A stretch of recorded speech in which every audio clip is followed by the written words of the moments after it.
अस्सलाम वालेकुम प्यारे बच्चों, मैं हूँ आपकी रिफत मैम। आज हम जमात 8वीं के उर्दू का सबक राजा जाम्बू लोचन पढ़ने जा रहे हैं। तो पढ़ते हैं राजा जाम्बू लोचन। आपने बहुत से राजाओं के बारे में सुना होगा और पढ़ा भी होगा, लेकिन आज एक ऐसे राजा का हाल बयान किया जाएगा जो बड़ा फयाज और सखी था।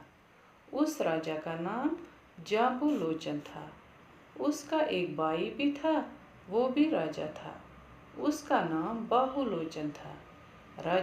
राजा जाम्बू लोचन के राज में रियाया खुशहाल थी। लोग अमन व सुकून से जिंदगी बसर करते थे। कहीं कोई मोहताज न था, अनाज की कमी न थी। दूर दूर से लोग सयाहत की गरज से यहाँ आया करते थे। राजा के दरबार में हर शख्स को जाने की इजाज़त थी।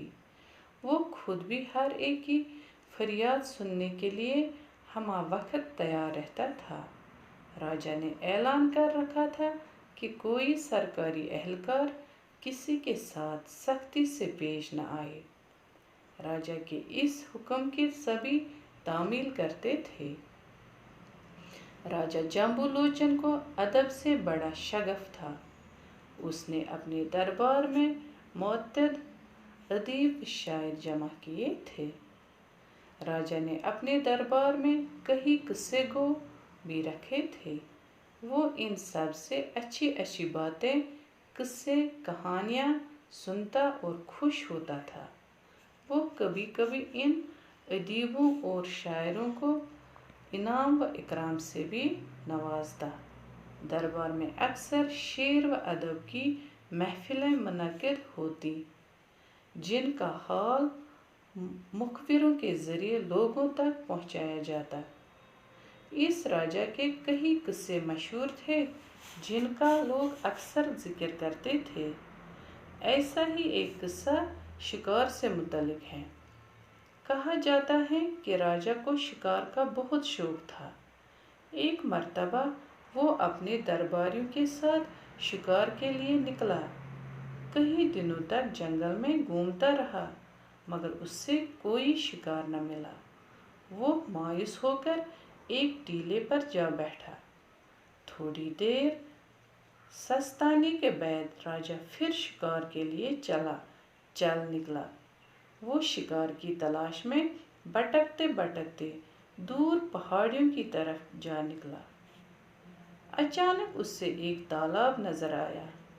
उसने तालाब के करीब जाकर देखा कि एक शेर और बकरी इकट्ठे तालाब से पानी पी रहे हैं।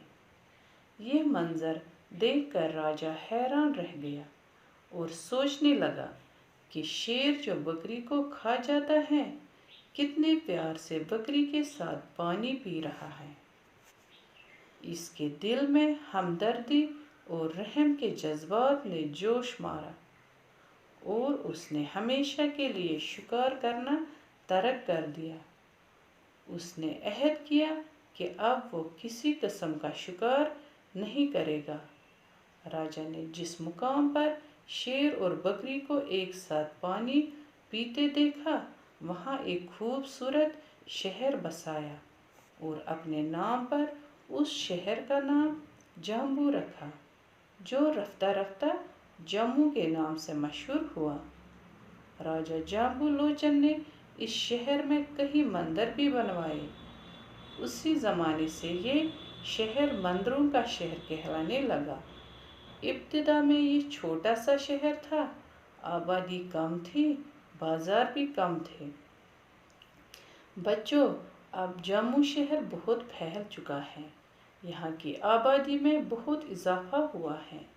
यहाँ हिंदू, मुसलमान, सिख, ईसाई सभी मज़ाहिब के मानने वाले मिलजुल कर बड़े प्यार से रहते हैं।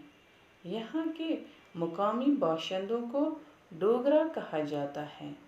इनकी मादरी ज़ुबान डोगरी है, लेकिन अब गोजरी, पहाड़ी, पंजाबी, कश्मीरी के अलावा उर्दू और हिंदी बोलने वाले भी यहाँ बस गए हैं। अब जम्मू में बहुत सारे बाजार हैं, जहाँ कई तरह का कारोबार होता है।